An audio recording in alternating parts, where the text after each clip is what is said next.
now. That's great. That's great. See if I Brad, can. thank you very much again for your time, for opportunity to talk with you.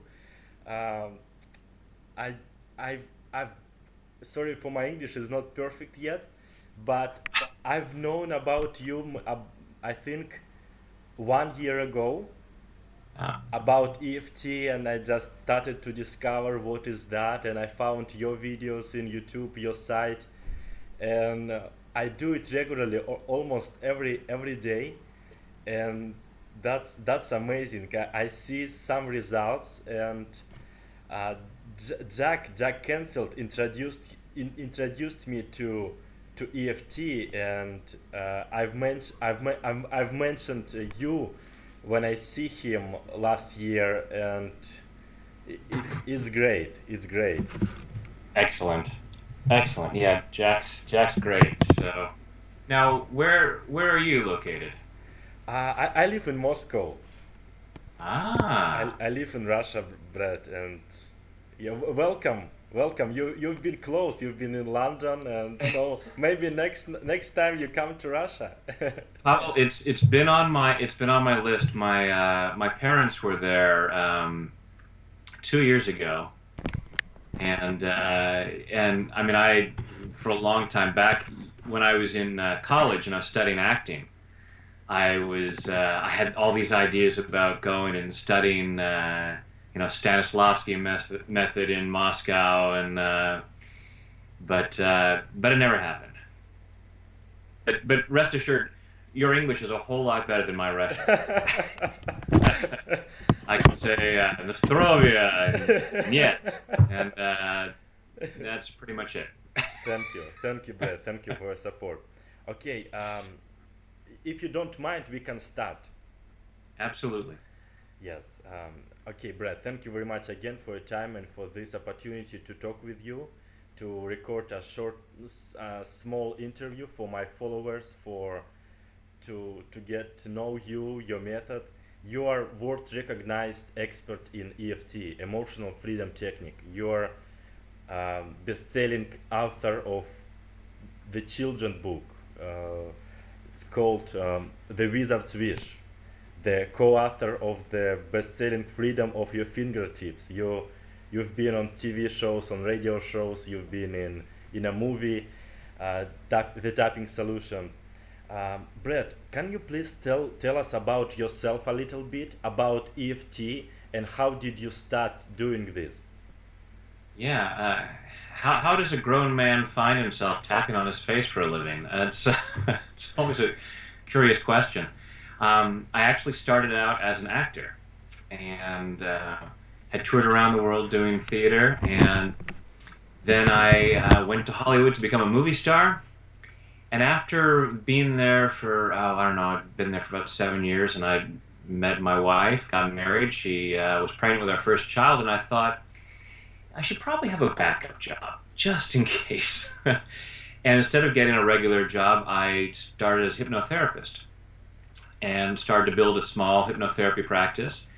And then when our second child was on the way, I thought, you know what? I am really loving working in hypnotherapy, working with the power of the mind, helping people change their lives. And I'd rather do that than try to make it as an actor. I felt this was really my calling. This was really what I was meant to do. And when we left Los Angeles, through some other hypnotherapists, I learned about EFT. And I went and took a one-day training with Gary Craig, the founder of EFT, and I just fell in love with this process. So little by little, I started introducing a little bit of tapping into my hypnotherapy sessions. And then as time went on, my sessions started to become tapping sessions with a little bit of hypnotherapy at the end. And I still do a little bit of guided imagery in my work, but I just really fell in love with this process of tapping, which is based on acupuncture. So for thousands of years in Chinese medicine, they've said there's a flow of energy through the body, and when this energy is flowing naturally, we experience our natural state of well-being, physically and emotionally. And then when this energy gets stuck somehow, we don't feel so good. We experience stress, we experience anger, sadness, frustration, fear. And so in traditional Chinese medicine, they would stick little needles in key points around the face and the body to stimulate the healthy flow of energy. And then a psychologist named Roger Callahan found that just by tapping with your fingertips on these key points, you could get that energy moving and clear out these uncomfortable feelings and start to feel better. And then what a lot of us are finding that as we clear that stuff out, as we clear out those uncomfortable emotions, we then have the emotional freedom to make better choices in life. So we can change our health, we can change what we physically look like, we can change our relationships, we can change our career, our financial status. So we give ourselves the freedom to make better choices, take better actions, and live a much better life. All by just tapping on our face. Yeah. So, can we apply this method for any areas of our lives, for any blocks, any limiting beliefs?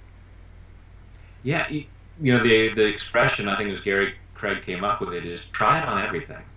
You know, we don't know what it can't work on. We've used it for so many things: physical issues, emotional issues, career issues. So, and I've worked with folks in so many different areas of life. Changing their financial status, changing their careers, dealing with breakup of a relationship, dealing with chronic pain or weight loss, spiritual issues, trying to find a greater spiritual connection. When we try to change, see, the thing is, we're always doing the best we can based on our programming. So whatever information we've gotten, and a lot of that is misinformation. Like if our parents were really bad at math and they taught us that 4 plus 4 equals 11, we're going to go through life thinking 4 plus 4 equals 11, but when we take a math test, we're probably going to fail because the rest of the world might not believe that 4 plus 4 equals 11. So, but when we try to change that, when we try to insert the new idea, no, 4 plus 4 equals 8, that's different. That means change, and our body is programmed to respond as though that's a threat. Any kind of change is, it stimulates this part of our brain called the amygdala. We experience stress, and we go into fight or flight. And that was part of our brain that developed thousands and thousands of years ago when we actually faced, life-threatening situations. Saber-toothed tiger, neighboring tribe with spears, we had to have a real physical reaction that could make us run really fast or fight really powerfully. But now we get sort of the same response when someone gives us a dirty look. We get these chemicals in our body like adrenaline, cortisol, and we respond in sometimes not a very healthy way, sometimes not a very practical way to a lot of situations.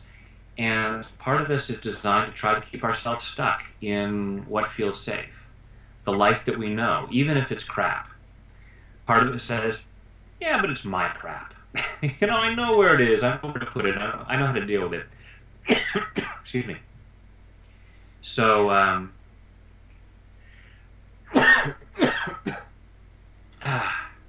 love when it happens in an interview.